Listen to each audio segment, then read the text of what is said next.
इन दिनों राजस्थान और हरियाणा की रोडवेज का मामला लगातार तूल पकड़ता जा रहा है। एक तरफ जो राजस्थान की जो रोडवेज में जो हरियाणा का एक पुलिसकर्मी महिला थी वह बैठी हुई थी और उसका जो टिकट को लेकर हंगामा हुआ था, वह हंगामा ने इस तरह तूल पकड़ा कि दोनों जो राजस्थान और जो हरियाणा के जो पुलिसकर्मी हैं वह अब रोडवेज की जो ड्राइवर्स हैं, जो बस हैं, उनके चालान काट रहे हैं। लगातार सीट बेल्ट हो, वर्दी को लेकर चालान को मामला का जो है लगातार तूल पकड़ता जा रहा है। इस वक्त मैं उदयपुर का जो रोडवेज बस स्टैंड है वहाँ पर मैं मौजूद हूँ, क्योंकि उदयपुर से भी एक बस है जो हरिद्वार होते हुए हरियाणा तक पहुँचती है और उसको लेकर, क्योंकि यहाँ से भी कुछ यात्री बार है जो हरियाणा तक रहता है। और ऐसे में यहाँ की क्या व्यवस्था रहती है, क्योंकि कहते हैं कि राजस्थान में जब ऐसा यात्री बार होता है या फिर इस तरह की पुलिसकर्मियों जैसी बात होती है तो राजस्थान की जो पुलिसकर्मी है उनके 220 रुपये के करीब सरकारी कोटे से कटते हैं और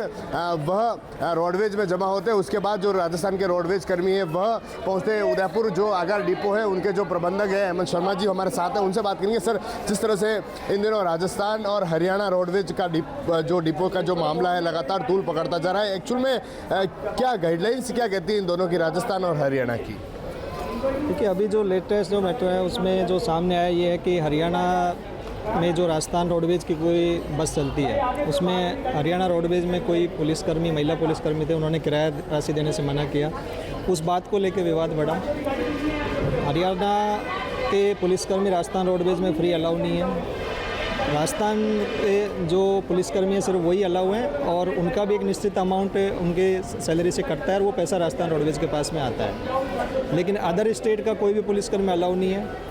तो हमारे परिचालक ने उनसे जब किराया राशि की मांग की तो उसको लेके उन्होंने मना किया तो फिर वो विवाद आगे बढ़ा।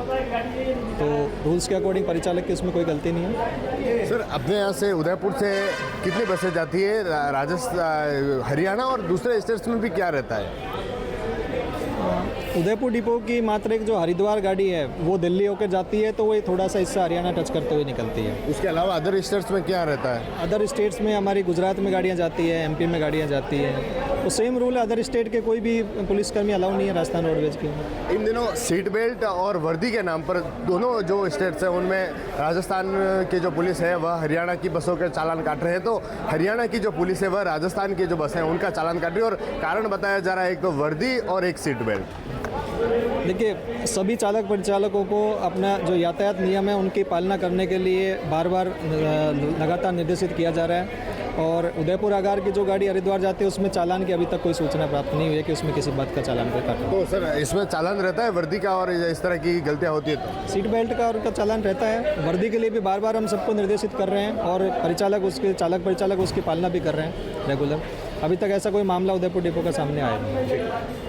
तो देखिए, जिस तरह से राजस्थान में और हरियाणा में जो रोडवेज डिपो है उसका जो मामला है वह देखने को मिला, क्योंकि विवाद यह था कि चालान को जो किराया देना था और महिला पुलिसकर्मी बस में बैठी हुई थी, और जब महिला पुलिसकर्मी ने हरियाणा में राजस्थान रोडवेज का टिकट नहीं कटवाया तो विरोध पकड़ लिया और उसके बाद एक वीडियो वायरल हुआ और जो वहाँ के पुलिसकर्मी थे वह आक्रोशित होकर उन्होंने उसके बाद राजस्थान की जो बसें हैं उनका चालान काटने शुरू किया और उसके बाद राजस्थान की जो पुलिस है उन्होंने हरियाणा की जो रोडवेज बसें थी उसका चालान काटना शुरू कर दिया। अब जो रोडवेज प्रबंधक है उनका कहना है कि ऐसा कोई रूल नहीं है कि बाहर का अगर कोई अदर स्टेट्स का कर्मचारी है, पुलिस कर्मचारी है, वह अगर राजस्थान की रोडवेज से जाएगा तो उन्हें किराया तो देना ही पड़ेगा। और जो वर्दी का और जो मामला है, क्योंकि वर्दी चालक और परिचालक को पहनना अनिवार्य है, उसके साथ सीट बेल्ट लगाना भी अनिवार्य है। TV9 के लिए राजेश टांगी।